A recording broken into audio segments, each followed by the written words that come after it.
का कोई डाउट है? ठीक, देखिए उस दिन ये क्वेश्चन था,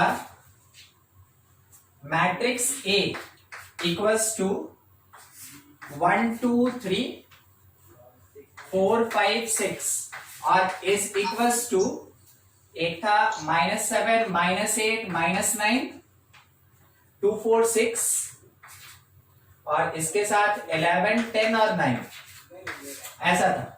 तो इसमें क्या था ना कि क्वेश्चन खैर मिसप्रिंट है, ठीक है, इसमें तो कोई डाउट ही नहीं कि क्वेश्चन मिसप्रिंट है। अब इसमें देखिए दो पॉसिबिलिटी हो सकता है क्वेश्चन बनाने का, क्योंकि ऐसे रिलेटेड क्वेश्चन एक और कोई स्टूडेंट हमसे पूछा था दो तरीके से। देखिएगा ये जो है मिसप्रिंट है, हाँ? अब इसका जो करेक्शन हो सकता है ना पॉसिबल, वो दो पार्ट में ले रहा है। पहला करेक्शन जब हम यहां पे इनटू लगा दें, ठीक है, पहला करेक्शन इसके लिए, यानी कि A इंटू एक मैट्रिक्स 1 2 3 4 5 6 और इसका रिजल्ट 3 क्रॉस 3 का मैट्रिक्स होना चाहिए -7 -8 -9 2 4 6 11 10 और 9, ठीक है। पहला पॉसिबिलिटी जब यहां पे मिसप्रिंट था, इसको हम लोग इनटू में कन्वर्ट कर ले। आप थोड़ा सोच के जवाब दीजिएगा, ये मैट्रिक्स कितने ऑर्डर का है? 2 क्रॉस 3, ये रिजल्टेंट मैट्रिक्स 3 क्रॉस 3। सोच के बताइए ए को कितने ऑर्डर का होना चाहिए?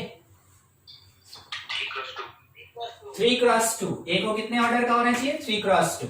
तो हम लोग क्या करेंगे ना कि ए को अज्यूम कर लेंगे, ठीक है। हम लोग ये मान के चलेंगे कि let A will be 3 cross 2, यानी कि 3 रो और 2 कॉलम होगा, something A B C X Y Z, आप अज्यूम कर ले। और उसके बाद क्या करेंगे? इक्वालिटी ऑफ मैट्रिसेस यूज करेंगे और इन 6 अननोन का वैल्यूएशन कैलकुलेट करेंगे हम लोग। यानी कि यहां पे लिखा है ए के साथ इस वाले मैट्रिक्स का मल्टीप्लीकेशन मींस एलएचएस पार्ट और आरएचएस पार्ट में A X B Y C Z multiplied by, उधर का माइक तो कौन होगा? बंद करो उसको। 1 2 3 4 5 6 it is equals to -7 -8 -9 2 4 6 और 11 10 9। क्या है? देखिए मल्टीप्लाई करेंगे, मल्टीप्लाई करेंगे first row with the first column. तो first row with the first column कितना? a प्लस 4x, ठीक है। फिर first row second column 2a plus 5x, first row third column 3a plus 6x 3a plus 6x। उसके बाद second row first column b plus 4y b plus 4y, second row second column 2b plus 5y 2b plus 5y और same ऐसे ही second row third column 3b plus 6y 3b plus 6y। वैसे ही third row का first column से c plus 4z, third column row और second column 2c plus 5z 2c plus 5z, third row third column 3c plus 6z 3c plus 6z। और ये किसके बराबर होगा? ये 3 क्रॉस 3 मैट्रिक्स के बराबर होगा। -8 -9, यहाँ पे 2 4 6, यहाँ पे 11 10 और 9। क्या आप ये समझे? इन दोनों का मल्टीप्लीकेशन 3 क्रॉस 2 और 2 क्रॉस 3 का मल्टीप्लीकेशन कितने ऑर्डर का? 3 क्रॉस 3। तो 3 क्रॉस 3 ऑर्डर का एक मैट्रिक्स लिख लिए और राइट हैंड साइड में ये मैट्रिक्स दिया था और दोनों कैसा है? इक्वल है। तो जब आप यहाँ पे इक्वालिटी ऑफ मैट्रिसेस यूज करेंगे तो देखिए आपके पास 9 इक्वेशंस बनेगा, 9 इक्वेशंस बनेगा और मेरे पास अननोन कितना है? केवल 6 अननोन है। सॉल्व करके निकाल सकते हैं, बस वही तरीका लेना हम लोग को। जैसे a plus 4x, a plus 4x ये किसके इक्वल होगा? -7। दूसरा यहां से 2a प्लस 5x ये किसके इक्वल होगा? -8, ठीक है। अच्छा, इसी में से अगर हम सॉल्व करना चाहें तो देखिए a प्लस x का वैल्यू आएगा, ठीक है। a प्लस एक्स का वैल्यू, वैसे ही 3a plus 6x is equals to -9। ठीक है, अब देखिए जिसका भी डाउट था, यहां देखिए ये 9 एलिमेंट्स है ना, और अपने पास यहाँ पे 9 इक्वेशन इस तरीके से मिलेगा, और सॉल्व करके हम लोग को क्या करना है कि उसमें से केवल हम लोग को 6 अननोन्स कैलकुलेट करना है। ठीक है, पिछले क्लास का जो डाउट था अब इसके आगे सॉल्व कर लेंगे, क्योंकि 9 इक्वेशन है, उसमें से 6 अननोन निकालना, ये काम कर सकते हैं। ठीक है, एक डाउट था। दूसरा तरीका इसी में कर लेंगे ना, इसके बाद सॉल्व ए बी सी और एक्स वाई जेड का वैल्यू निकालना है। ठीक है, ठीक। दूसरा पॉसिबिलिटी क्या हो सकता है ना, मतलब कि क्वेश्चन में हमको पता ही नहीं है, क्योंकि दोनों जगह पे इक्वल टू दिया है, तो हमको पता ही नहीं कि मिसप्रिंट हुआ कहां पे, इसलिए हम दोनों पॉसिबिलिटी लेके चल रहे हैं। फर्स्ट पॉसिबिलिटी आप क्या देखें कि ए के बाद वाले इक्वल टू को हटाए हम लोग किससे, मल्टीप्लीकेशन साइन से, और सेकंड पॉसिबिलिटी इस पे बनता है कि इसको हम लोग क्या करेंगे, मल्टीप्लीकेशन में कन्वर्ट करेंगे। ठीक है, तो सेकंड पॉसिबिलिटी इस इक्वल टू को हम चेंज करेंगे, मींस क्या लिखेंगे, a is equals to matrix 1 2 3 फिर 4 5 6 और इसके साथ इनटू, ध्यान दिया यहां इक्वल टू को इनटू में कन्वर्ट कर दिए, -7 -8 -9 2 4 6 11 10 और 9। ठीक है, ये अच्छा, ये मैट्रिक्स कितने ऑर्डर का है, ये मैट्रिक्स 2 क्रॉस 3 है, ये मैट्रिक्स कितने ऑर्डर का है, 3 क्रॉस 3 है। मल्टीप्लीकेशन होगा कि नहीं होगा, होगा। ठीक है, मल्टीप्लीकेशन पॉसिबल, क्योंकि ये दोनों इक्वल है, तो हम लोग मल्टीप्लाई करेंगे और a यहां से कैलकुलेट करेंगे। a कितने ऑर्डर का होगा, 2 क्रॉस 3 ऑर्डर का होगा, पढ़े थे हम लोग। a का ऑर्डर क्या आएगा, 2 रो और 3 कॉलम का। मल्टीप्लाई करते हैं फर्स्ट रो फर्स्ट कॉलम से, -7 + 4 + 33, -7 + 4 + 33 30 आएगा। ठीक है, उसके बाद फर्स्ट रो सेकंड कॉलम, -8 + 8 0 30, फिर फर्स्ट रो थर्ड कॉलम, -9 + 12 3 3 + 27 30, उसके बाद सेकंड रो और फर्स्ट कॉलम, -28 + 10 -18 और +66, कितना हो गया, 58 48। ठीक है, 48।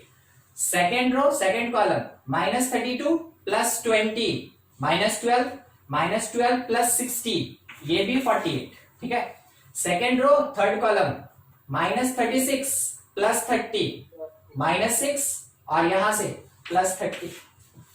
तो देखिए अगर हम ये सेकेंड प्लेस का इक्वल टू मल्टीप्लीकेशन में चेंज करेंगे तो a का वैल्यू ऐसा कुछ आएगा। ठीक है, और अगर फर्स्ट इक्वल टू को हम लोग चेंज करेंगे मल्टीप्लीकेशन में तो थोड़ा लंबा जाएगा प्रोसेस। ठीक है, एक और चीज, अगर हम लोग इस तरीके से लिखते हैं या हम लोग को कोई क्वेश्चन ऐसा मिलता है, देख रहे हैं फर्स्ट वाला प्रोसेस, तो इसको बनाने का एक और तरीका होता है जिसमें क्या करते हैं ना कि इनवर्स निकाल के हम लोग बनाते हैं, मगर जब इनवर्स ऑफ मैट्रिसेस पढ़ेंगे तब कहीं जाके फिर हम लोग देखेंगे कि वो इनवर्स का प्रोसेस कैसे अप्लाई करते हैं। ठीक है, अभी जितना पढ़े हुए हैं उसके अकॉर्डिंग जनरल तरीके से हम लोग ऐसे सॉल्व करेंगे। हाँ, कोई डाउट है, किसी को समझने में कोई दिक्कत है?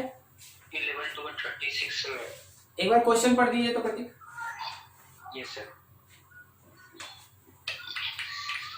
The matrix C is equal to CIK और उसका ऑर्डर है M cross P is product of A is equal to AIJ, उसका ऑर्डर है M cross N and P equal to BJK, उसका ऑर्डर है N क्रॉस P। कितना बोले, M cross P, N cross P, N cross P। हाँ ठीक है, where CIK is, और उसका 4 ऑप्शन है सर। ये CIJ लिखा था कि IK लिखा था? IK सर, IK लिखा था। देखिए सबसे पहले C, A और P 3 मैट्रिक्स है। अब इस मैट्रिक्स में आप यहां पे देख रहे हैं IK, ध्यान दीजिएगा IK, ठीक है, यहां लिखा है IJ और इस प्लेस पे JK। ठीक है, अब इसमें अगर आप आईजे और जेके को मल्टीप्लाई करेंगे तो मल्टीप्लीकेशन वाला प्रोसेस याद कीजिएगा। मल्टीप्लीकेशन का प्रोसेस कहता है कि फर्स्ट का कॉलम सेकंड के रो के बराबर होना चाहिए, बराबर है तो इक्वल होने के कारण मल्टीप्लीकेशन होगा और मल्टीप्लाई होके रिजल्ट क्या देगा आपको, आई के देगा। इससे क्या पता चल गया ना, इससे क्या पता चल गया हम लोग को कि एक्चुअल में आईजे कौन है, ए, जेके कौन है, पी, और इसका रिजल्ट हमको क्या मिलेगा, आई के कौन है, सी। तो आपको पता चला जब मैट्रिक्स ए को पी से मल्टीप्लाई करेंगे तब कहीं जाके हम लोग को मैट्रिक्स सी ऑब्टेन्ड होगा, ठीक है। तो C इज इक्वल्स टू, आप ऐसे लिख सकते हैं C is equals to A into P, ठीक है। C जो है A और P का मल्टीप्लीकेशन है। अब ऑप्शन किस तरीके से दिया है उसमें आप देख लीजिए, या तो इस तरीके से दिया होगा नहीं तो ऐसा दिया होगा, ठीक है। सर सिग्मा यूज करके दिया हुआ sir, summation. Yes sir, question ऐसे ही लिखा है ना, ये सर क्वेश्चन यही है, उसके बाद ऑप्शंस सिग्मा मतलब समेशन यूज किया हुआ। एक ऑप्शन पढ़िए तो, हाँ ठीक है, स्क्रीन से लीजिए, देखता हूं। हाँ मिल गया, एक देखिए क्या लिखा है ना कि C that is equals to C I K is the product of A and B, ठीक है।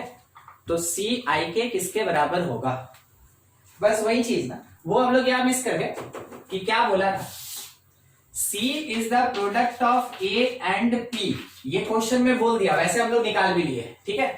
अगर आप मैट्रिक्स A को मल्टीप्लाई करते हैं मैट्रिक्स P के साथ तो आपको याद होगा, देखिएगा एक एग्जांपल दे रहे हैं, मान लीजिए जैसे A है तो A में अगर यहाँ A11 और 12 लिखा, 21 और 23 लिखा, 22 लिखा, ठीक है। सेम वैसे ही हम एक P मान के चल रहे हैं, P एक मैट्रिक्स है, P11 P12 P21 P22 ऐसा, ठीक है। अगर हम AP निकालते हैं, AP जो कि C के बराबर है, क्वेश्चन में तो ये दिया है, तो उस टाइम में आप क्या कीजिएगा कि फर्स्ट रो को फर्स्ट कॉलम से मल्टीप्लाई कीजिएगा। तो मल्टीप्लीकेशन का तरीका क्या होगा, A11 into P11 plus A12 into P21, सही है। A11 P11 plus A12 P21, एक और लिखते हैं उसके बाद हम लोग आंसर आ जाएगा। हम क्या कर रहे हैं, सेकेंड रो और फर्स्ट कॉलम ले रहे हैं, ठीक है, सेकेंड रो फर्स्ट कॉलम, तो A21 into P11 plus A22 into यहां से P21, ठीक है। आपको ये पहचानना है कि ये क्या लिखा है, बस आपको ये पहचानना है।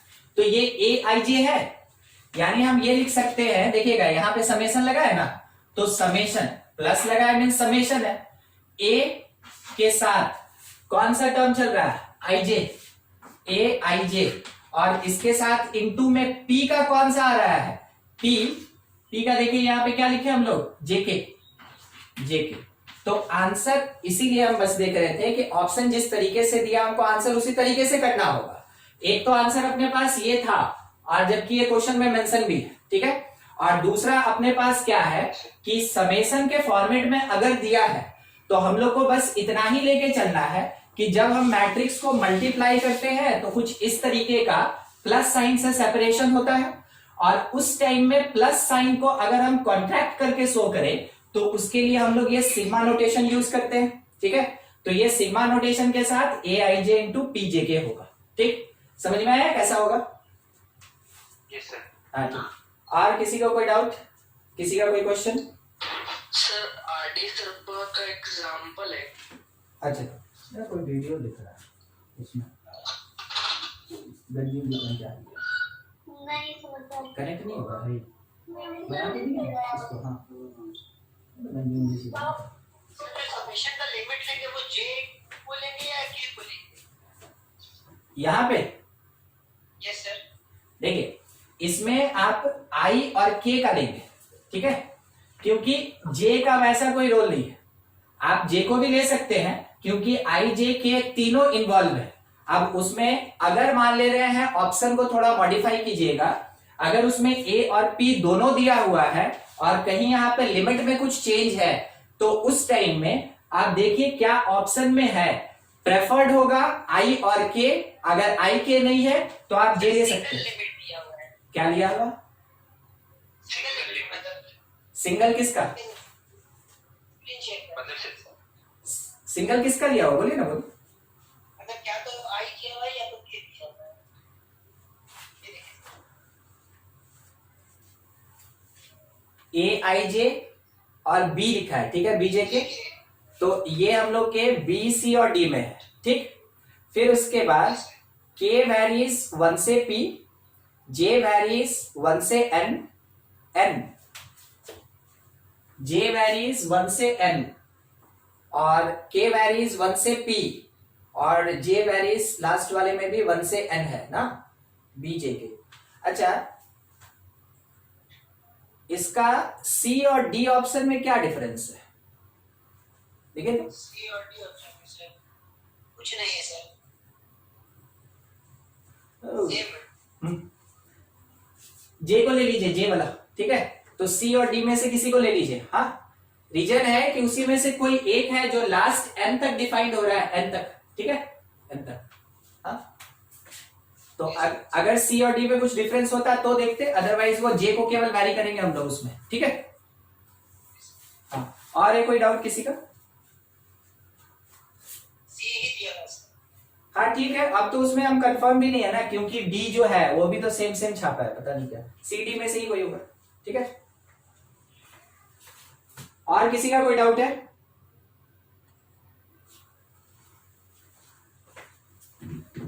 चलिए, कोई डाउट नहीं। स्क्यू सिमेट्रिक पढ़े थे पिछले क्लास में, स्टार्ट हुआ था थोड़ा सा पिछले क्लास का ही चीज, क्योंकि अभी सिमेट्रिक स्क्यू सिमेट्रिक कंटिन्यू रहेगा। तो सिमेट्रिक मैट्रिक्स हम लोग क्या पढ़े थे?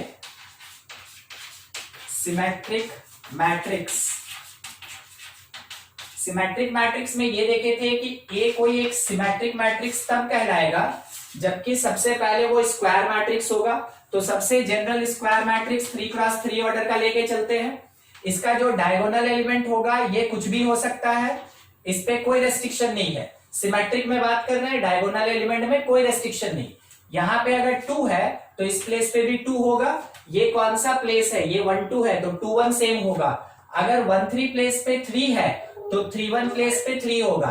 यहाँ अगर -4 है, इट इज 2 3, तो 3 2 प्लेस पे भी -4 होगा, तब इसको सिमेट्रिक बोलेंगे हम लोग, ठीक है। अच्छा, इसी में हम लोग ये देखे थे कि ए आई जे जो होता है वो ए जे आई के बराबर होता है। सिमेट्रिक मैट्रिक्स के लिए ए आई जे किसके बराबर? ए जे आई के बराबर होता है। दूसरा एक और चीज, इसी में अगर मैट्रिक्स और ट्रांसपोज में आप कंपेयर करें तो देखिएगा दोनों बराबर होता है। मैट्रिक्स का ट्रांसपोज कैसे निकालते थे? जो भी अपने पास रो हुआ करता था उसको कॉलम बना देते थे। तो इसका देखिए फर्स्ट रो में एलिमेंट कौन है? A2 3, और फर्स्ट कॉलम में कौन है? A2, सेम है। Second row 2b - 4, second column 2b - 4, same है। यहाँ पे थर्ड रो 3 - 4c और थर्ड कॉलम 3 - 4c बराबर है। यानी हम ये भी मेंशन कर सकते हैं सिमेट्रिक मैट्रिक्स के लिए कि जो रोज होगा that will be identical to, equal to columns. यानी कि जो जो इसके रो में एलिमेंट होगा वही वही उसके कॉलम में भी एलिमेंट होगा। अगर किसी मैट्रिक्स के साथ ऐसा होता है कि रो का सारा एलिमेंट उसी रिस्पेक्टिव कॉलम के बराबर हो जाए, आइडेंटिकल हो जाए, तो उसको हम लोग सिमेट्रिक मैट्रिक्स कहते हैं, ठीक है। तो सिमेट्रिक मैट्रिक्स के लिए हम लोग इस बात पे ध्यान दिए थे 1 2 2 1 के बराबर, 1 3 3 1 के बराबर, जो 2 3 होगा वो 3 2 के बराबर। बस वही चीज यहां लिखे है, ए आई जे ए जे आई के इक्वल होगा। दूसरा, मैट्रिक्स अपने ट्रांसपोज के इक्वल होगा। तीसरा, रो और कॉलम आइडेंटिकल होगा, यानी first row identical to first column, second row identical to second column, third row identical to third column, ठीक है। ये चीज फुलफिल अगर कोई भी मैट्रिक्स करता है उसको सिमेट्रिक मैट्रिक्स कहते हैं। दूसरा हम लोग पढ़े थे स्क्यू सिमेट्रिक मैट्रिक्स। कोई कुछ बोल रहे? Background sound, skew symmetric matrix. हम लोग पिछले क्लास में इसके बारे में ही पढ़े थे।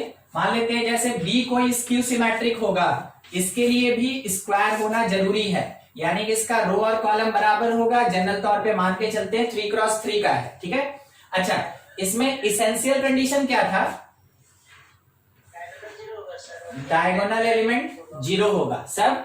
उसके अलावे 1 2 प्लेस पे अगर हम -3 लिख दें तो 2 1 प्लेस पे क्या होगा? प्लस में 3 होगा। अगर 1 3 प्लेस पे हम 2 लिख दिए तो 3 1 यहां पे -2।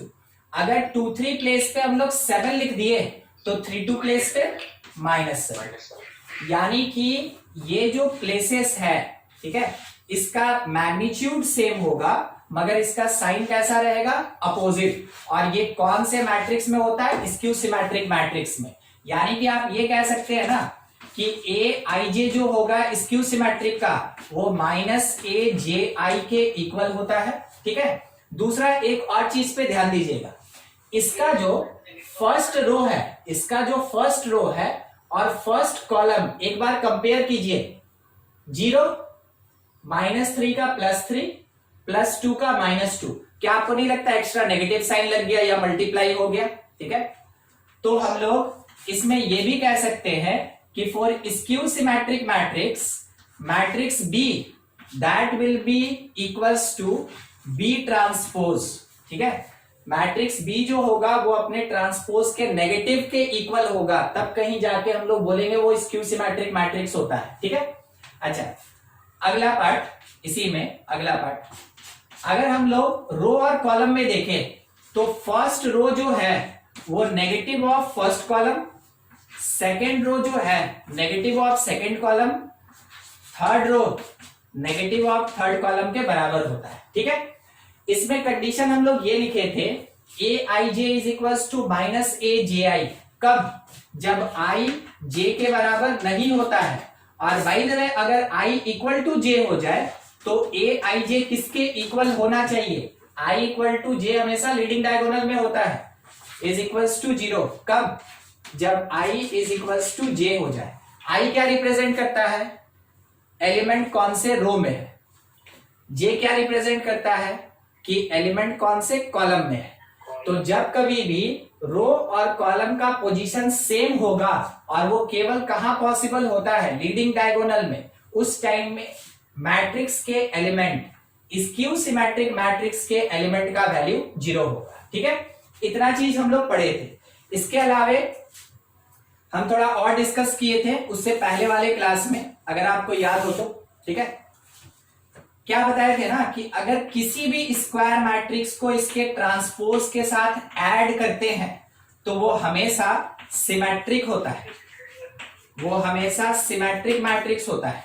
एग्जैक्टली ऐसे ही अगर मैट्रिक्स में से ट्रांसपोज को सब्ट्रैक्ट कर दें, वो हमेशा स्क्यू सिमेट्रिक मैट्रिक्स देगा, स्क्यू सिमेट्रिक मैट्रिक्स।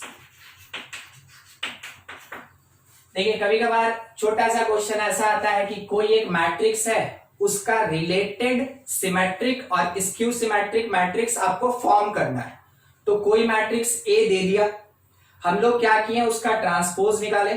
जब मैट्रिक्स और उसके ट्रांसपोज को ऐड किए तो हमको ए का सिमेट्रिक फॉर्म मिल गया।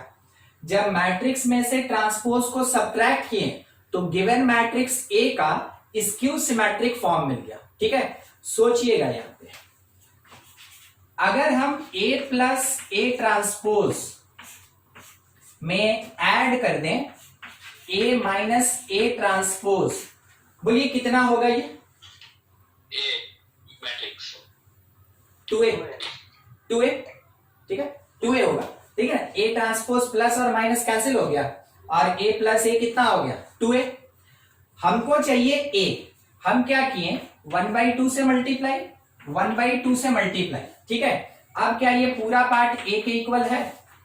यस सर, ठीक है। यहां से a/2 ऐड होके क्या हो गया? a। अब इस पोजीशन में हम एक चीज मेंशन कर सकते हैं, ये मेरे पास एक गिवन स्क्वायर मैट्रिक्स है, गिवन स्क्वायर मैट्रिक्स, ए कौन है, एक गिवन स्क्वायर मैट्रिक्स, तो ए प्लस ए ट्रांसपोज ये क्या है, ये एक सिमेट्रिक फॉर्म है, और ए माइनस ए ट्रांसपोज क्या है, ये एक स्क्यू सिमेट्रिक फॉर्म है, ये स्क्यू सिमेट्रिक फॉर्म है।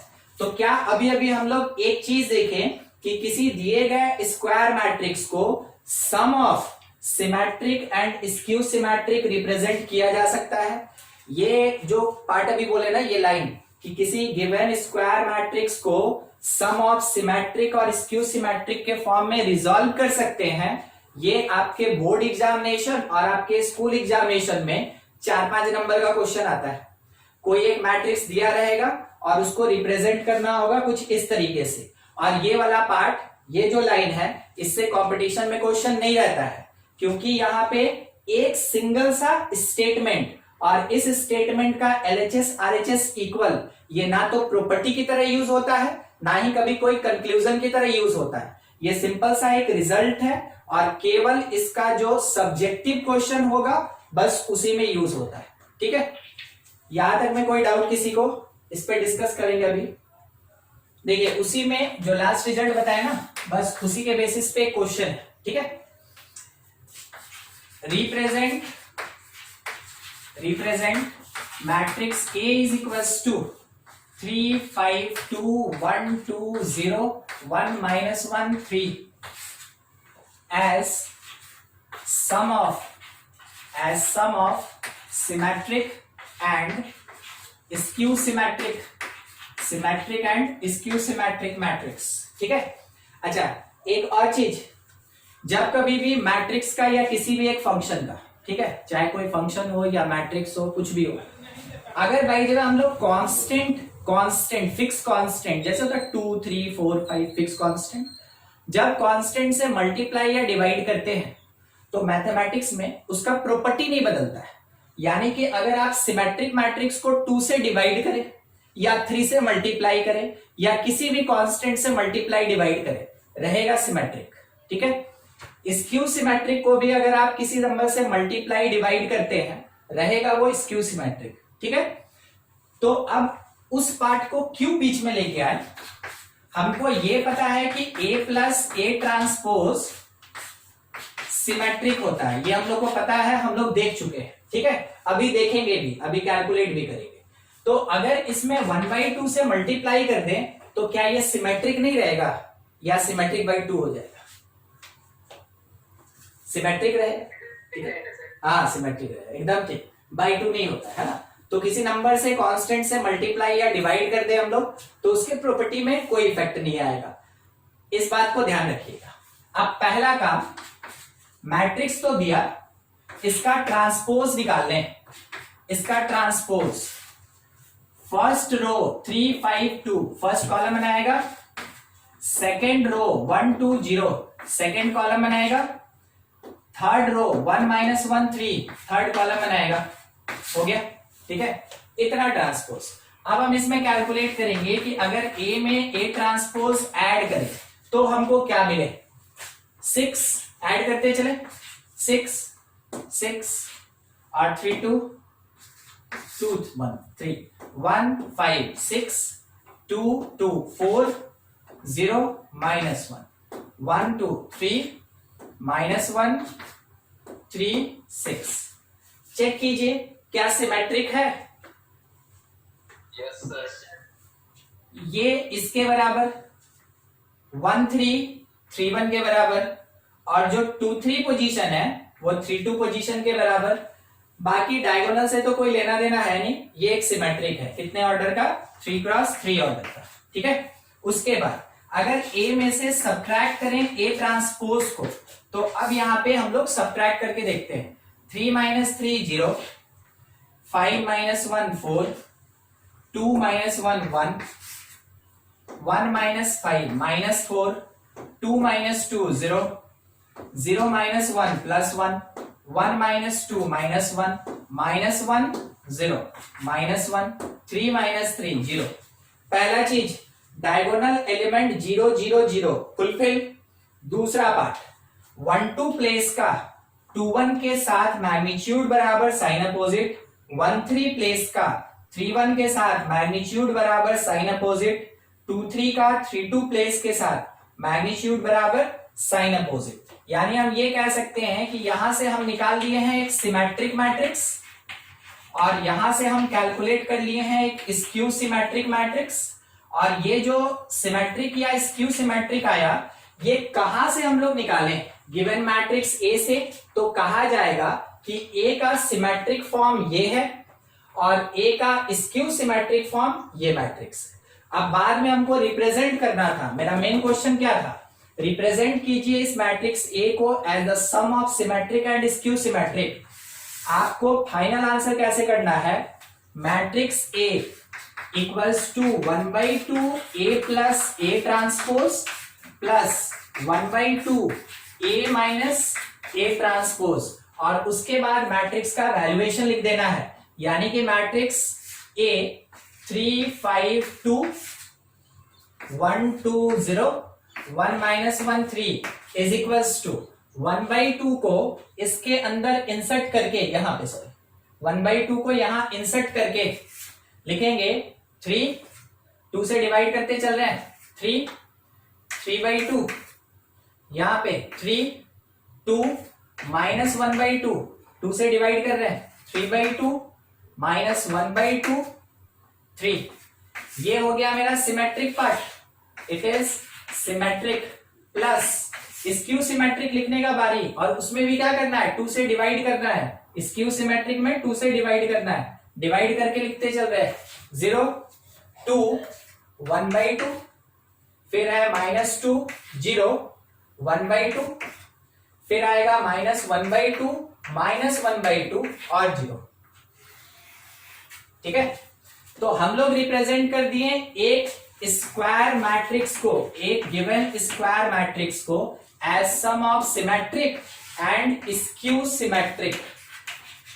इतना ही करके छोड़ देना है। अगर आप इसको ऐड कर दीजिएगा तो वापस यही मैट्रिक्स मिल जाएगा। इसके आगे आपको प्रोसीड नहीं करना है, आपका यही फाइनल आंसर हो गया। इतना लिख के छोड़ देना है, ये आपका कंप्लीट आंसर हो गया इस क्वेश्चन के लिए। ठीक है, कोई ऐसा टर्म जो समझने में दिक्कत है?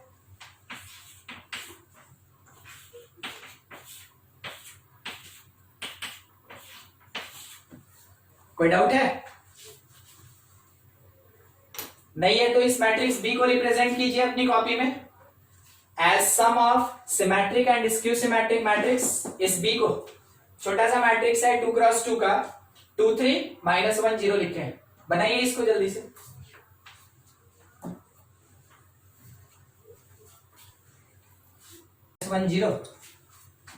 Yes sir. नहीं, वो तो क्वेश्चन है, वही तो मैट्रिक्स है, सॉल्व कर दिया अभी कभी से। आप इसको ऐड कर दिए थे क्या? कर दिए। नहीं, ऐड नहीं करना। अभी लास्ट बात वही ना बोले, ऐड कीजिएगा तब तो वो इसके बराबर आएगा, यहाँ तो इक्वल टू है ही। ठीक है, हम लोग को 2 पार्ट में अलग अलग 2 1 1 0। ठीक है, देखते हैं जिसका बन गया चेक कर लेंगे, यहाँ पे बना रहे हैं। जिसका नहीं बन पाया था एक बार देखते चलिए, समझिएगा। देखिए बी ट्रांसपोज निकाल रहे हैं तो 2 3 फर्स्ट रो का फर्स्ट कॉलम हो गया, सेकेंड रो का सेकेंड कॉलम हो गया। सेम ऐसे ही अगर हम लोग बी प्लस बी ट्रांसपोज निकालेंगे तो उसमें 4 2 -1 और 3 2 0 और 0 0। बी माइनस बी ट्रांसपोज अगर हम लोग कैलकुलेट करेंगे तो 2 - 2 0, 3 माइनस ऑफ -1 4, -1 और -3 -4 और 0 - 0 0। 2 पार्ट। प्लस हमेशा किसको रिप्रेजेंट करता है, सिमेट्रिक, और माइनस किसको रिप्रेजेंट करता है, स्क्यू सिमेट्रिक, स्क्यू सिमेट्रिक। अब हम लोग को क्या करना है कि ये जो मैट्रिक्स है इसके लिए हम लोग को कुछ इस तरीके से लिखना है कि बी जो होगा ये half of B plus B transpose और plus half of B minus B transpose. अब आपको क्या करना है कि इसमें 2 से डिवाइड करेंगे, इसमें 2 से डिवाइड करेंगे और बी के इक्वल करके दिखाएंगे। यानी कि given matrix B that is equals to 2 से डिवाइड कीजिए इसमें तो 2 1 1 0 और प्लस इसमें हम लोग 2 से डिवाइड करेंगे 0 2 -2 0। बस यही चीज हम लोग को रिप्रेजेंट करना था इसमें, उतना ही कर देना है, उसके बाद ऐड कीजिएगा तो वापस क्वेश्चन आ जाएगा, ठीक है। तो आगे ऐड नहीं करना हम लोग। देख लीजिए यही आंसर आया था ना। Yes sir. कुछ प्रॉपर्टीज है इसी का, सिमेट्रिक स्क्यू सिमेट्रिक का प्रॉपर्टीज लिस्ट करते हैं। Properties of symmetric and skew symmetric, symmetric and skew symmetric matrix. इसका प्रॉपर्टी अपर लेवल के क्वेश्चन बनाने में यूज में आता है, ठीक है। कभी कभार प्रॉपर्टी से डायरेक्ट क्वेश्चन रहता है प्रॉपर्टी में।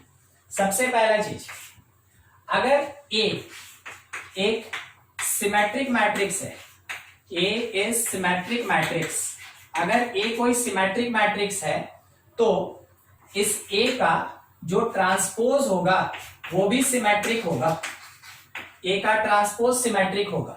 अगर हम लोग ए का पावर एन करते हैं, एन कोई भी इंटीग्रल पावर होगा, ये भी हमेशा सिमेट्रिक होगा, चाहे ये इवन हो या फिर ऑड हो, एन पे कोई फर्क नहीं पड़ता है इवन है या ऑड है। ए का पावर एन निकालेंगे जैसे ए स्क्वायर, ए क्यूब, ये सब, तो अगर हम लोग कैलकुलेट करेंगे तो वो भी कैसा होगा, सिमेट्रिक होगा, ठीक है। और ए अगर सिमेट्रिक है तो ट्रांसपोज भी कैसा होगा, सिमेट्रिक होगा। दूसरा, हम लोग वो तो देख ही लिए कि ए प्लस ए ट्रांसपोज सिमेट्रिक होता है, ठीक है।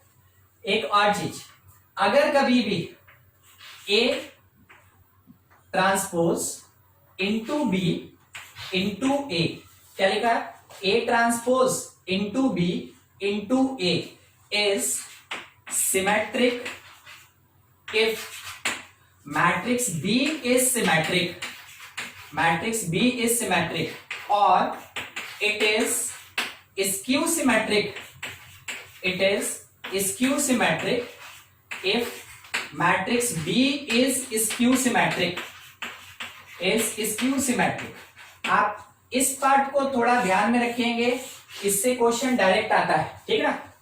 एक मैट्रिक्स ए का transpose into matrix B into matrix A, यानी कि बी मिडल में है, ए ट्रांसपोज और ए साइड बाई साइड है। अगर इसमें से ये मिडिल वाला मेरा मैट्रिक्स सिमेट्रिक हुआ तो पूरा प्रोडक्ट सिमेट्रिक होगा, मिडिल वाला मैट्रिक्स अगर स्क्यू सिमेट्रिक हुआ तो ये पूरा प्रोडक्ट स्क्यू सिमेट्रिक होगा। पूरा किसके ऊपर डिपेंड करता है, बी के ऊपर डिपेंड करता है। यानी कि बस ऐसे ही एक दूसरा अल्टरनेट लाइन लिख रहे हैं, अगर लिखा है B dash A B is symmetric matrix, is symmetric matrix, तो आप क्या कंक्लूजन दीजिएगा, देन मैट्रिक्स ए कैसा होगा, सिमेट्रिक होगा। यानी डिपेंड करता है किस पे, मिडिल वाले पे, मगर सीक्वेंस ऐसा ही होना चाहिए, तभी ये मिडिल वाला जो होता है वो आंसर देता है, ठीक है। अच्छा, एक और property, A and B are two symmetric matrices, two symmetric matrices. अगर ए और बी दोनों सिमेट्रिक मैट्रिक्स है, वैसे केस में ए बी इज सिमेट्रिक, ठीक है। ए बी कैसा होगा, सिमेट्रिक होगा। उसके बाद ए बी प्लस बी ए, ये भी सिमेट्रिक होगा। उसके बाद ए बी माइनस बी ए, ये जो होगा ये स्क्यू सिमेट्रिक होगा, ये स्क्यू सिमेट्रिक होगा। यानी कि आप इससे पहले भी देखे थे, अगर प्लस करते हैं तो सिमेट्रिक और माइनस करते हैं तो वो स्क्यू सिमेट्रिक होता है, ठीक है। ये प्रॉपर्टी इसके साथ। नेक्स्ट प्रॉपर्टी, अच्छा इसमें कोई दिक्कत नहीं ना, ये वाला पार्ट में ए और बी दोनों सिमेट्रिक है तो मल्टीप्लाई करेंगे तो वो भी क्या होगा, सिमेट्रिक। कौन सा, दूसरा तो जो और के बाद है ना, दूसरा में और के बाद ये वाला ना, ठीक बताए। देखिए क्या बोला गया ना कि A transpose into B into A, ये जो एक मैट्रिक्स होगा ये एक स्क्यू सिमेट्रिक मैट्रिक्स होगा। कब, अगर बी स्क्यू सिमेट्रिक होता। आप इस बात को ऐसे समझिएगा कि A transpose into B into A, अब ये पूरा का पूरा पार्ट सिमेट्रिक होगा। कब सिमेट्रिक होगा? जब बी सिमेट्रिक होगा। ये पूरा का पूरा पार्ट स्क्यू सिमेट्रिक होगा। कब स्क्यू सिमेट्रिक होगा? जब बी स्क्यू सिमेट्रिक होगा। यानी कि जब कभी भी इस सीक्वेंस में मल्टीप्लिकेशन किया जाता है तो हमेशा जो मिडल वाला मैट्रिक्स होता है वो अगर सिमेट्रिक है तो इसका प्रोडक्ट भी सिमेट्रिक होगा। मिडल मैट्रिक्स अगर स्क्यू सिमेट्रिक्स है तो ये पूरा प्रोडक्ट भी स्क्यू सिमेट्रिक होगा। ठीक है, समझ में आया? ये वाला जो पूछे थे अभी। Yes sir. और किसी को कोई दिक्कत इस पॉइंट से रिलेटेड?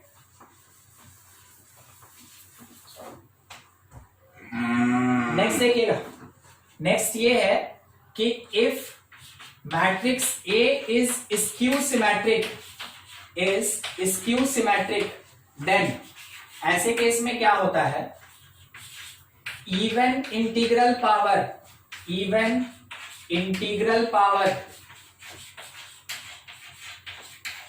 makes it symmetric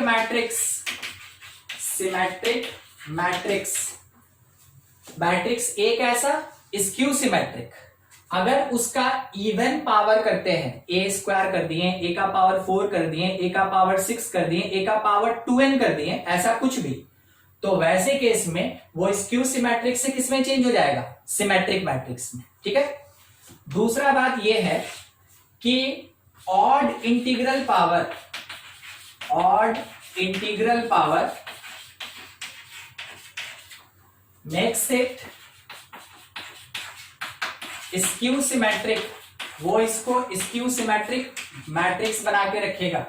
यानी कि अगर मेरे पास ए स्क्यू सिमेट्रिक है तो ए का पावर 3 स्क्यू सिमेट्रिक होगा, ए का पावर 16 सिमेट्रिक होगा, ए का पावर 5 ऑड पावर है स्क्यू सिमेट्रिक होगा, ए का पावर 2 क्योंकि पावर इवन है ये सिमेट्रिक होगा।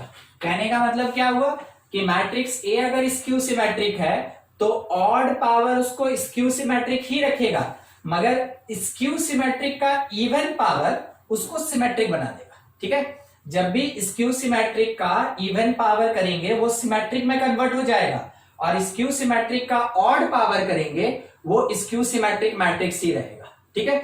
ये प्रॉपर्टी भी है ना, काफी काम का है। इसको यूज करके कोई क्वेश्चन दिया जाता है।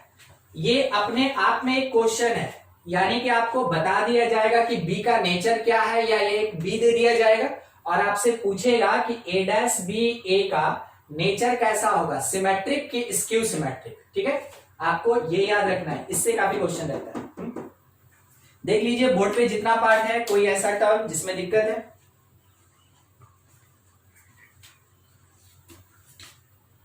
और ये प्रॉपर्टीज आपको याद रखना होगा।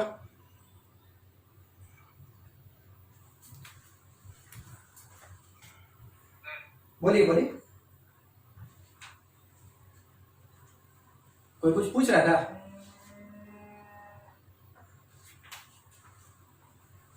देखिए क्वेश्चन ये है, if a is equals to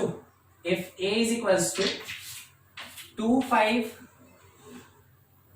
5 3, b is equals to 0 2 -2 0, find nature of A transpose BA and B transpose AB। सोच के बताइए इसका क्या होगा अगर हमको नहीं पता रहे प्रॉपर्टी। हाँ, अगर हमको प्रॉपर्टी नहीं पता रहे तो सोचिए हमको कितना लंबा कैलकुलेशन करना पड़ेगा। और अगर हमको प्रॉपर्टी आता है तो हम डायरेक्ट इसमें टिक कर सकते हैं। हम लोग क्या देखें, जैसा ए दिया, ये कौन से टाइप का मैट्रिक्स दिया, आप चेक किए इसको, ये सिमेट्रिक मैट्रिक्स है। जैसा बी दिया, ये कौन से टाइप का मैट्रिक्स है, स्क्यू सिमेट्रिक। ठीक है, ये स्क्यू सिमेट्रिक है। बस इतना ही तो आइडेंटिफाई करना था। अब उसके बाद ए ट्रांसपोज बी, ए का नेचर पूछा तो वो टोटली किसके ऊपर डिपेंड करता है, बी के ऊपर। और बी का नेचर कैसा, स्क्यू। तो ये जो A डैश बी ए होगा ये भी कैसा होगा, स्क्यू सिमेट्रिक, ये स्क्यू सिमेट्रिक। और बी डैश ए बी कैसा हो, तो ये डिपेंड कर जाएगा ए के ऊपर, और ए का नेचर कैसा है, सिमेट्रिक, तो ये मैट्रिक्स भी कैसा होगा, सिमेट्रिक मैट्रिक्स होगा। समझे? अगर प्रॉपर्टी याद रहेगा तो कितनी आसानी से बन जाएगा। अदरवाइज आपको मल्टीप्लाई करके इसको कैलकुलेट करना पड़ेगा। और सोचिए ट्रांसपोज निकालने और उसके बाद 3 मैट्रिक्स को मल्टीप्लाई किए, ठीक है, रिजल्टेंट छोटा आएगा मगर प्रोसेस तो लंबा जाएगा, टाइम कंज्यूमिंग होगा, टाइम खा गया मतलब क्वेश्चन अपना सक्सेसफुल। ठीक है, तो हम लोग को टाइम नहीं देना है, हम लोग को क्या करना है कि प्रॉपर्टी आराम से याद रखिए और जितनी जल्दी हो सके प्रॉपर्टी के बेसिस पे क्वेश्चन सॉल्व करने का कोशिश कीजिए। इससे सब्जेक्टिव क्वेश्चन नहीं आता है, जो प्रॉपर्टीज लिखा है उससे हमेशा ऑब्जेक्टिव क्वेश्चन ही रहता है। और ऑब्जेक्टिव का मतलब हो गया कि आपके पास ऑप्शन है, आप जितनी आसानी से जितने शॉर्ट में सॉल्व कर लें उतना ही आपके लिए बढ़िया होगा। ठीक है, हाँ, कोई दिक्कत किसी को इसमें? ठीक, एक बार खुद से सॉल्व करेंगे। ये मैट्रिक्स ए दिया है ना, ए नहीं बी, मैट्रिक्स बी दिया है, बी अपने पास स्क्यू सिमेट्रिक है, 0 2 -2 0। एक बार आप कैलकुलेट कीजिए बी स्क्वायर कितना और बी क्यूब कितना, सॉल्व करके बताइए हमको। बी स्क्वायर और बी क्यूब निकालिए। और बी स्क्वायर सिमेट्रिक होगा। हाँ ठीक है, वैल्यू पूछ रहे थे ना, वैल्यू निकाल लेते सॉल्व करके। ठीक है, सॉल्व करके निकाल लेते। B square means 0 2 -2 0 multiplied by 0 2 -2 0। Result में हम लोगों को क्या मिला, first row first column 0, first row second column 0 और यहां भी 0। अच्छा, बी स्क्वायर था ना 0 और ये आएगा फर्स्ट रो फर्स्ट कॉलम, यहाँ पे देखिए 0 और ये होगा -4 होगा ना, फिर उसके बाद फर्स्ट रो सेकंड कॉलम ये 0 ये 0, सेकंड रो फर्स्ट कॉलम ये वाला कितना 0 और ये कितना आ गया मेरे पास 0। अच्छा, ये इसके साथ -4 ये आ रहा है, देखिए तो ये सही है, हाँ ये क्या है, सिमेट्रिक स्क्यू सिमेट्रिक, सिमेट्रिक। ठीक है, सिमेट्रिक है ना। Yes sir. कोई इसमें नहीं ना फंस गया कि ये 0 0 डायगोनल मेरा अपोजिट डायरेक्शन में हो गया, हमको उससे कोई मतलब ही नहीं है, स्क्यू है ही नहीं। ठीक है, अच्छा बी क्यूब आप कैलकुलेट किए, बी क्यूब कितना आया था, 0 -8 0 -8 0, ऐसा ना। माइनस नहीं होगा, 8 होगा, 8 होगा। ठीक है, कैलकुलेट कर रहे हैं, जिसका नहीं हो पाया था देखिएगा, कैलकुलेट कर रहे हैं, जिसका हो गया एक बार आंसर मिला लीजिएगा।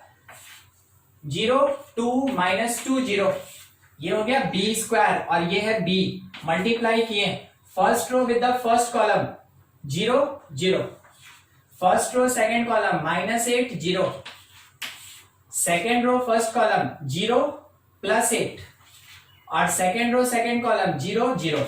देखिए ये कौन से टाइप का, ये स्क्यू सिमेट्रिक मैट्रिक्स होगा।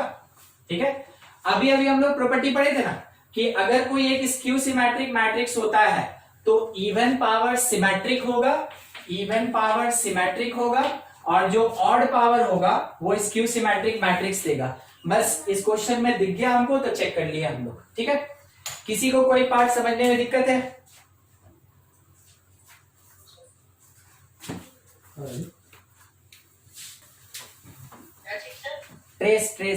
ट्रेस ऑफ मैट्रिक्स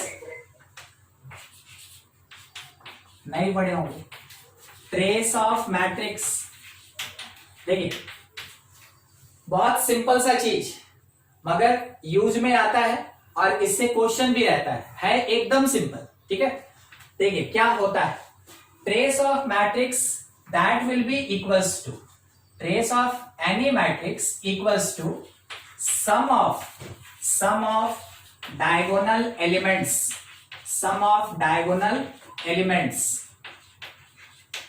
किसमें, इन स्क्वायर मैट्रिक्स, क्योंकि स्क्वायर मैट्रिक्स छोड़ के और किसी में डायगोनल होता ही नहीं है। और अगर किसी मैट्रिक्स का ट्रेस निकालना है तो केवल क्या करना है कि उसके लीडिंग डायगोनल उसके मेजर डायगोनल में जो जो एलिमेंट है उसको हम लोग को ऐड कर देना है। क्या बोला गया एग्जाम्पल के लिए कि अगर मैट्रिक्स ए मेरे पास है 2 3 5 0 1 3 1 7 2 ऐसा स्क्वायर है क्योंकि 3 क्रॉस 3 ऑर्डर का है, और इसका जो लीडिंग डायगोनल एलिमेंट होगा वो ये होगा, ये ठीक है। इसका सम कर देना है। तो जब हम लोग निकालेंगे ट्रेस ऑफ मैट्रिक्स ए तो रिप्रेजेंट करते हैं टी आर और ब्रैकेट में मैट्रिक्स का नाम, ये है trace of matrix A, that is equals to simply इसको ऐड कर देना है 2 + 1 + 2 जो आ जाए वो ट्रेस हो जाएगा। तो trace of this matrix is equals to कितना 5, ठीक है 5। एक question, if B is skew symmetric, एक क्वेश्चन लेके चल रहे हैं एग्जांपल में, B is skew symmetric matrix of order n cross n, ठीक है n cross n, find trace of B का ट्रेस कितना 0। हम लोग को कोई फर्क नहीं पड़ता है कितने ऑर्डर का, स्क्यू सिमेट्रिक है तो लीडिंग डायगोनल एलिमेंट हमेशा क्या होगा 0 0 0 होगा। कितनी बार भी ऐड कर लीजिए, हर बार ट्रेस ऑफ स्क्यू सिमेट्रिक ये प्रॉपर्टी की तरह बिहेव करेगा। Trace of skew symmetric matrix that will be always equal to 0, वो हमेशा किसके बराबर होता है 0। स्क्यू सिमेट्रिक हुआ बस उसका ट्रेस किसके बराबर हो जाएगा 0। अच्छा एक और चीज इसी में, trace of identity matrix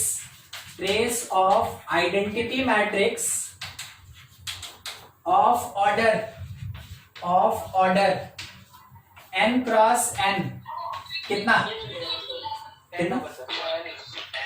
n होगा, यानी हम ये लिख सकते हैं कि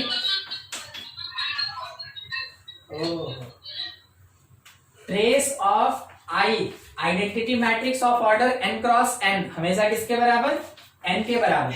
देखो एग्जांपल के लिए कोई आइडेंटिटी मैट्रिक्स 3 क्रॉस 3 का लेते हैं, क्या होता है 1 0 0 0 1 0 और 0 0 1 होता है, ठीक है। अगर हम लोग इसका ट्रेस निकालेंगे, ट्रेस ऑफ I3, तो हमेशा डायगोनल एलिमेंट को ऐड करेंगे 1 + 1 + 1 कितना आएगा 3, बिल्कुल अपने ऑर्डर के बराबर ही आएगा, यानी जितना रो होगा उतना ही trace of the identity matrix होगा, ठीक है। दूसरा एक और चीज, ट्रेस ऑफ क्वेश्चन ही है, ये क्वेश्चन ही है एग्जांपल के लिए, ट्रेस ऑफ डायगोनल मैट्रिक्स 1 3 2 0।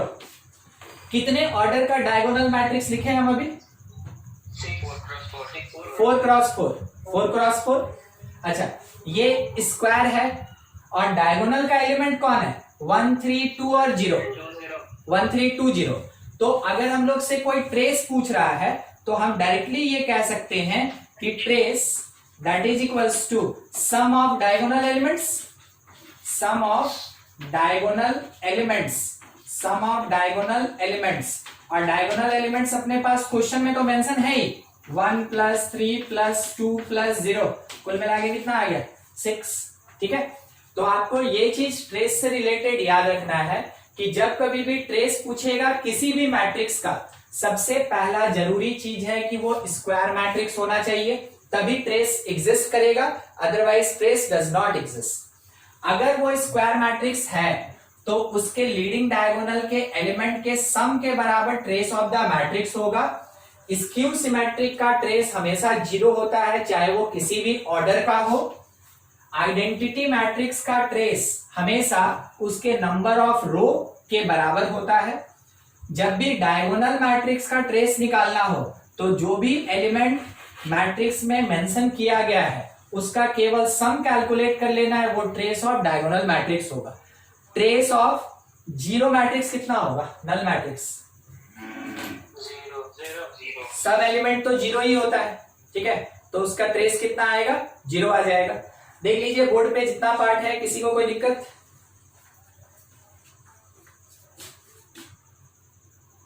कुछ ऐसा जिससे आप क्रॉस क्वेश्चन उठा सकते हैं या समझने में दिक्कत हो गया, ऐसा कुछ भी? देखिए कुछ प्रॉपर्टीज है ट्रेस का। Properties of trace of matrix, properties of trace of matrix. सबसे पहला चीज, अगर कभी ट्रेस निकालना हो a प्लस या माइनस बी का, तो ट्रेस इस पे लिनियरली डिस्ट्रीब्यूट होता है, यानी कि इस प्लस माइनस को बिना चेंज किए ट्रेस ऑफ a प्लस या माइनस ट्रेस ऑफ b, ये किसके इक्वल हो जाएगा, ट्रेस ऑफ a प्लस या माइनस ट्रेस ऑफ b, इसके इक्वल हो जाएगा। और इसी प्रॉपर्टी को कहते हैं लीनियर डिस्ट्रीब्यूशन, ठीक है। दूसरा, अगर हम लोग को निकालना हो ट्रेस, जैसे ट्रेस ऑफ ए ट्रांसपोज, कोई सोच के बता सकता है ट्रेस ऑफ ए ट्रांसपोज क्या ट्रेस ऑफ ए के बराबर होगा या डिफरेंट होगा? क्या डिफरेंट होगा? हाँ ठीक है, सोचिए, सोच के हमको बताइए।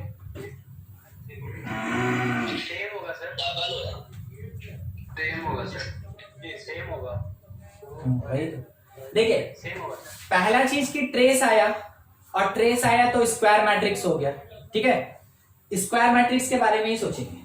देखिए मान लीजिए जैसे ए कोई मैट्रिक्स है, चेक कर लेते हैं ना, मान लीजिए किसी का कंफ्यूजन है तो उसको दूर कर लेते हैं पहले।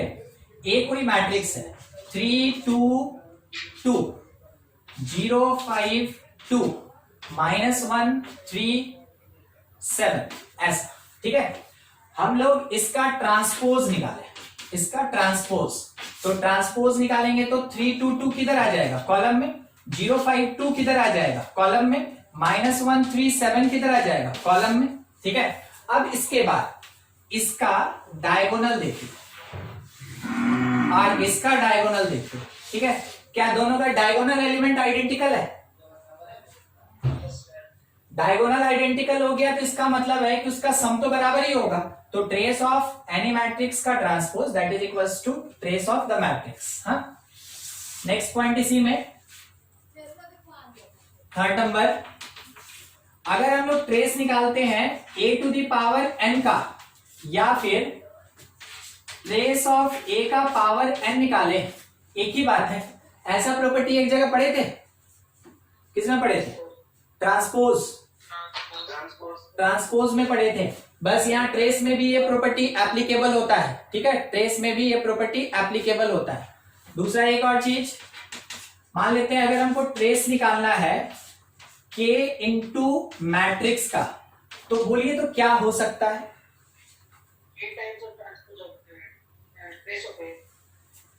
k into trace of a, सही है। देखिए हुआ क्या ना कि मैट्रिक्स A को जब K से मल्टीप्लाई किए, मैट्रिक्स A को जब K से मल्टीप्लाई किए, तो उसका डायगोनल एलिमेंट में भी तो K और K आ गया, ठीक है। तो क्या हो गया, 3K 5K 7K।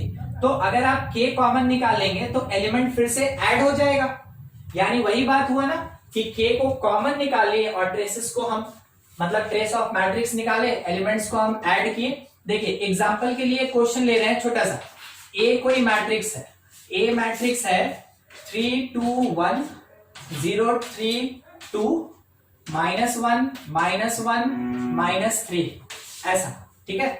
हम लोग क्या किए, K A निकाले, हम K को K ही छोड़ दे रहे हैं, K A निकाले, तो वो क्या बन गया 3K 2K K, पढ़े थे ना, इसमें हर एक एलिमेंट में मल्टीप्लाई हो जाएगा, फिर 3K यहाँ 2K -K -3K, ऐसा हो जाएगा।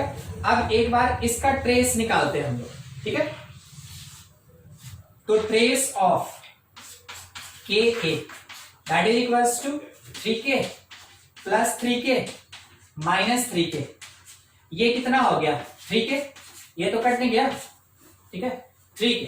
अब उसके बाद आप एक बार ट्रेस ऑफ A निकालिए, ट्रेस ऑफ मैट्रिक्स A, तो ट्रेस ऑफ A के लिए 3 3 -3 p प्लस 3 माइनस 3 कितना रिजल्ट आया 3।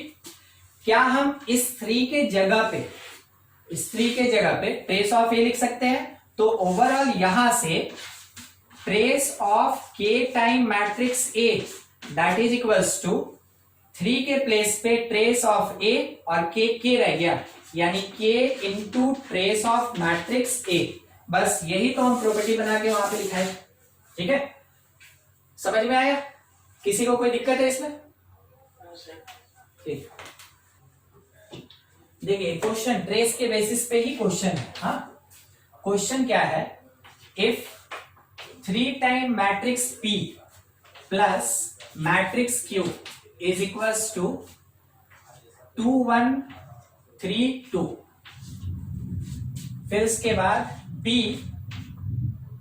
Plus 2 matrix Q that is equals to 2 0 5 1, ऐसा दिया हुआ है। ठीक है, ये हम लोग को दिया हुआ है। ठीक, अब इसमें ये बता दिया कि P भी 2x2 है, Q भी 2x2 है, तब जाके रिजल्ट कितने का है 2x2। क्वेश्चन का क्या डिमांड है, find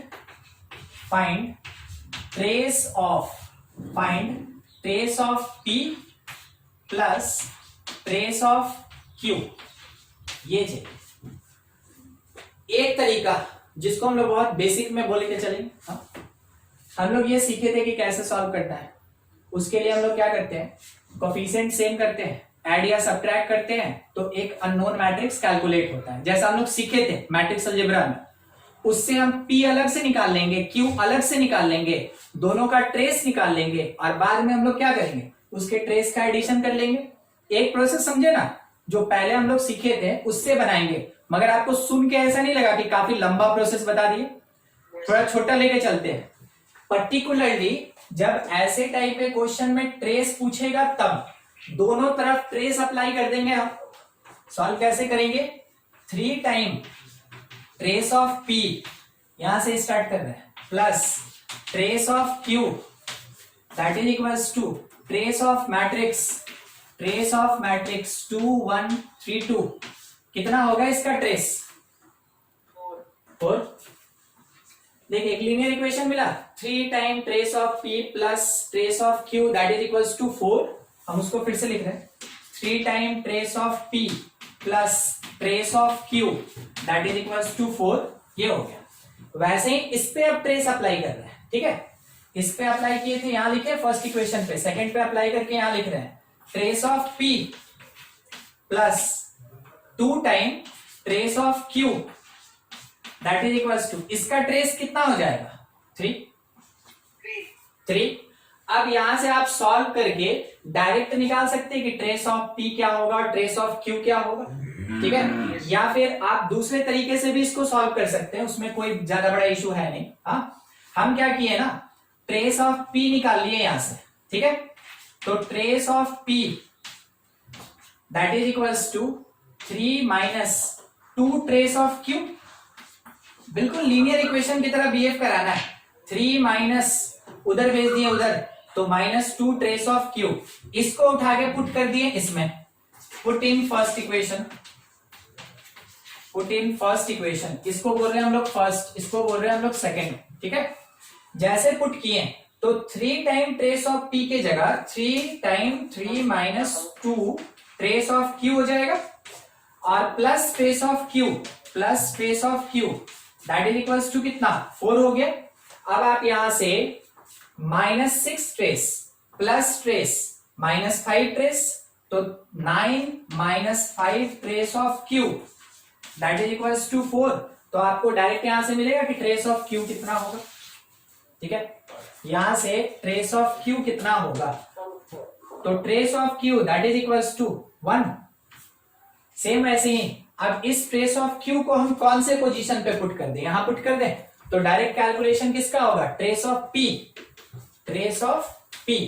that is equals to 3 minus 2 into trace 1 आया है, ये भी कितना आया 1। हम लोग से पूछा गया था कि trace of P plus trace of Q कितना होगा, ऐड कर लीजिए 2 आंसर आ जाएगा। ठीक है, देखिए कोई जरूरी नहीं है कि आप दोनों ट्रेस अलग अलग निकाल के ही ऐड करेंगे।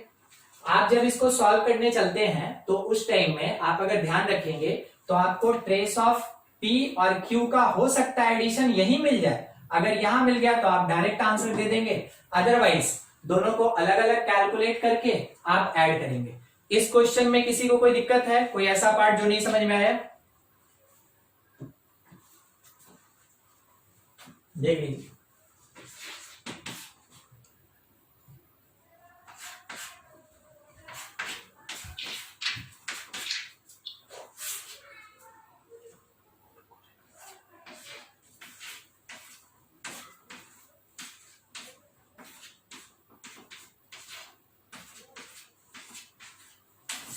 देखिए एक क्वेश्चन है, x प्लस वाई ऐसे ही टाइप का लेके चल रहे हैं, x plus y is equals to 4x4 order का एक मैट्रिक्स है।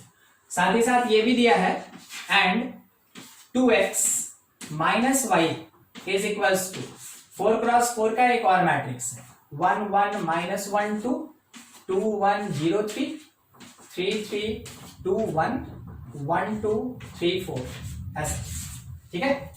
और हम लोग से ये बोला कि फाइंड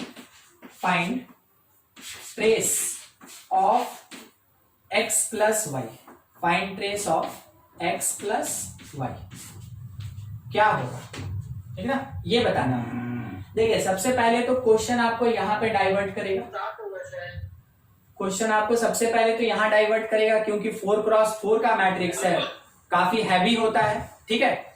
हम लोग देखें, हम लोग से पूछा तो केवल ट्रेस है, तो ट्रेस के प्रॉपर्टी को थोड़ा ध्यान में लेके आइएगा।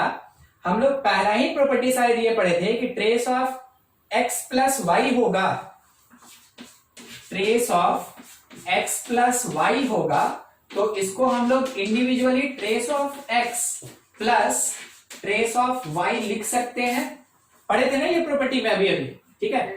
बस हमको trace of x plus trace of y चाहिए। हम क्या किए कि जैसे यहां पे ट्रेस अप्लाई किए थे दोनों साइड, उसी तरीके से फर्स्ट इक्वेशन में ट्रेस अप्लाई कर रहे हैं। क्या कर रहे हैं? अप्लाई कर रहे हैं, applying trace in first equation में ट्रेस अप्लाई कर रहे हैं। जैसे फर्स्ट इक्वेशन में ट्रेस अप्लाई करेंगे, ये फर्स्ट इक्वेशन बनेगा कितना, trace of x plus trace of y that is equals to trace of this 4x4 matrix. और अगर हमको इसका ट्रेस चाहिए तो हम इसको ऐड करेंगे,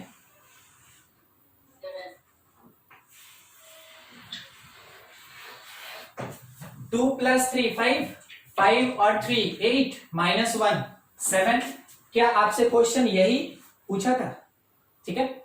तो अपने क्वेश्चन का आंसर विदाउट किसी भी टर्म, किसी भी इक्वेशन को सॉल्व किए हम लोग डायरेक्ट आंसर कैलकुलेट कर रहे हैं कि trace of x plus trace of y किसके इक्वल 7। तो जब भी आपको कोई क्वेश्चन ऑब्जेक्टिव के केस में, सब्जेक्टिव में तो जो बड़ा है सो बड़ा है, ऑब्जेक्टिव के केस में अगर कोई आपको क्वेश्चन बड़ा दिख रहा है ना, तो वाकई में बड़ा नहीं होता है। मतलब कि अगर आपको 10 या 15 क्वेश्चन दिया है बड़ा, तो उसमें से 1-2 क्वेश्चन लेंदी होगा ही होगा, मगर ज्यादातर क्वेश्चन क्या होता है, थोड़ा ट्रिकी होता है, प्रॉपर्टीज पे, कंक्लूजन पे, रिजल्ट्स पे वो जल्दी सॉल्व होता है। जैसा ये क्वेश्चन था, ये आपको कितना भी बड़ा दे देगा, हम लोग को उससे क्या मतलब है।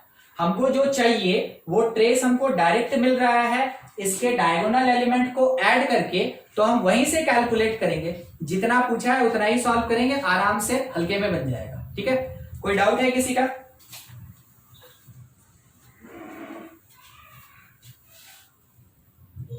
है कोई पार्ट जो नहीं समझ में आया?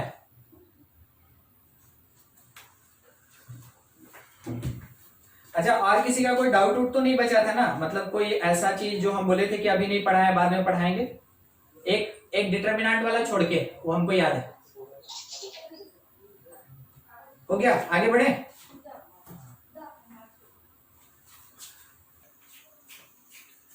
देखिए कुछ स्पेशल टाइप का मैट्रिसेस है, सम स्पेशल मैट्रिसेस। एक बार हम लोग टाइप्स ऑलरेडी पढ़ चुके हैं, बेसिक पार्ट। अब ये जो सम स्पेशल मैट्रिसेस है, इसका मेन में क्वेश्चन थोड़ा कम ही रहता है, ठीक है। एडवांस में इसका क्वेश्चन रहता है, हाँ, मेन में 2 मैट्रिक्स एडिशनल और आता है, वो हम आपको बता देंगे, जब वो पढ़ेंगे तब बता देंगे। अदरवाइज इस टॉपिक में अभी जो पढ़ रहे हैं ये खास करके एडवांस में इंक्लूडेड है, मेन में इसका बहुत कम पार्ट है, 2 मैट्रिक्स है, वो हम आपको टिक आउट करा देंगे, ठीक है। सम स्पेशल में सबसे पहला ऑर्थोगोनल मैट्रिक्स। आप नाम के साथ कंडीशन याद रखिएगा, बस इतना ही काम होता है इसमें। किसको ऑर्थोगोनल मैट्रिक्स कहते हैं? If matrix multiplied by its transpose and get equals to identity matrix. एक मैट्रिक्स को उसके ट्रांसपोज से मल्टीप्लाई करें और वो आइडेंटिटी मैट्रिक्स के बराबर वैल्यू दे दे, वैसे केस में जो मैट्रिक्स ए होता है, then matrix A is called orthogonal matrix, ठीक है।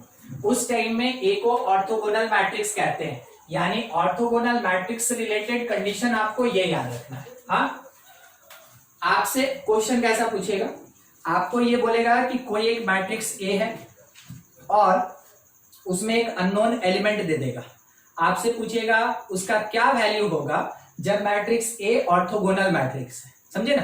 बस इसी बात पे क्वेश्चन लेके चल रहे हैं। क्वेश्चन इसका सिंपल ही रहता है, बस आपको याद होना चाहिए। हाँ, एग्जांपल के लिए if matrix A is equals to, ज्यादा बड़ा नहीं ले रहे, 2x 3 1 is orthogonal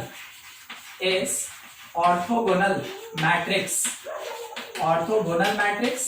फाइंड करना है x क्या होगा। तो देखिए यहां वर्ड लिख लिया ना कि a जो है ऑर्थोगोनल है। अगर आपको याद नहीं रहेगा ऑर्थोगोनल मैट्रिक्स कौन से कंडीशन को फुलफिल करता है, तब तक आप इसमें तो प्रोसीड ही नहीं कर सकते, इसलिए आपको ये याद होना जरूरी है। हम लोग को पता है, अभी सामने है, बाद में याद हो जाएगा हम लोग को, ठीक है। ए का ट्रांसपोज निकालें, सॉल्यूशन ए का ट्रांसपोज निकालें, क्या मिला हम लोग को 2x 3 1। आगे ये बोला गया कि फॉर ऑर्थोगोनैलिटी या orthogonal matrix A into A transpose multiply करके लिखते हैं, first row with the first column, तो 4 plus x square, first row second column 6 plus x, second row first column 6 plus x, और सेकेंड रो सेकेंड कॉलम कितना हो गया 9 plus 1, ये ना आएगा, ये 9 और प्लस 1 10 हो जाएगा ना, ठीक है। हाँ ठीक है, और इसका पूरा पार्ट किसके बराबर, आइडेंटिटी मैट्रिक्स। तो आइडेंटिटी कितने ऑर्डर का, 2 क्रॉस 2 1 0 0 1। अब सबसे पहला चीज ये 0 ये 0, देखिए मैच कीजिए ना, 6 प्लस एक्स की जगह 0, 6 प्लस एक्स की जगह 0, ठीक है। तो हम क्या किए कि इसमें पहले लिखे 6 plus x is equals to 0, कहां से, इक्वालिटी ऑफ मैट्रिसेस के कंक्लूजन से। जो यहाँ पे 1 2 प्लेस पे है वो राइट साइड के 1 2 प्लेस के एलिमेंट के बराबर होगा। तो 6 plus x is equals to 0 means x का एक वैल्यू क्या आया -6। दूसरा 4 plus x square is equals to 1, है ना, 4 plus x square is equals to 1 होगा। इसका मतलब x square is equals to -3, not possible. हम आपको पहले ही बोले थे ना, जब तक क्वेश्चन में कभी आयोटा या फिर कॉन्जुगेट या फिर कॉम्प्लेक्स का बात नहीं करेगा, तब तक हम लोग कॉम्प्लेक्स पे नहीं जाएंगे। हम लोग तब तक किस पे डिस्कशन करेंगे, रियल नंबर पे। तो रियल के अकॉर्डिंग एक्स स्क्वायर कभी नेगेटिव नहीं हो सकता है, इस कारण से हम क्या लिखे कि एक्स नॉट पॉसिबल। अब सबसे लास्ट पार्ट, सबसे लास्ट जो जरूरी चीज है, जो कि हमको सबसे पहले ही आंसर में बोला गया था, 10 कभी 1 के बराबर होगा, नहीं हो सकता है, नहीं हो सकता है। 10 कभी 1 के बराबर नहीं हो सकता है। इसका मतलब क्या हुआ, ठीक है। तो आप ये कह सकते हैं for any value of x for any value of x a is not orthogonal. ठीक है, चाहे आप कोई भी वैल्यूएशन रख लीजिए x का, a कभी भी ऑर्थोगोनल नहीं होगा। अब हमको ये बताइएगा for any value of x में हम केवल रियल ले सकते हैं कि कॉम्प्लेक्स भी ले सकते हैं? बस बात है, डिस्कशन है। कॉम्प्लेक्स भी ले सकते हैं कि केवल रियल ले सकते हैं? कॉम्प्लेक्स भी ले सकते हैं सर। हाँ, कॉम्प्लेक्स भी ले सकते हैं। ठीक है, मतलब हम आपको बोले कि अगर बाय द वे उसमें पूछेगा कि कॉम्प्लेक्स के लिए केवल ये ऐसा होगा या फिर केवल रियल के लिए होगा, तो आपको ये तो याद है ना कि कॉम्प्लेक्स का सेट जो होता है वो रियल से बड़ा होता है। तो अगर कॉम्प्लेक्स और रियल दोनों दिया हुआ है अपने ऑप्शन में या क्वेश्चन में कहीं पे भी, तो आपको अगर फॉर ऑल कहना है या फॉर एनी वैल्यू कहना है तो आप प्रेफरेंस किसको देंगे? कॉम्प्लेक्स को प्रेफरेंस देंगे। ठीक है, और अगर कॉम्प्लेक्स नहीं है तो आप प्रेफरेंस किसको देंगे? रियल नंबर को प्रेफरेंस देंगे। यहां पे हम आपको बाद में बोले भी कि कॉम्प्लेक्स लेके चल रहे हैं। ठीक है, मतलब कॉम्प्लेक्स के लिए या रियल के लिए, तो जो बड़ा सेट होगा उसी के लिए।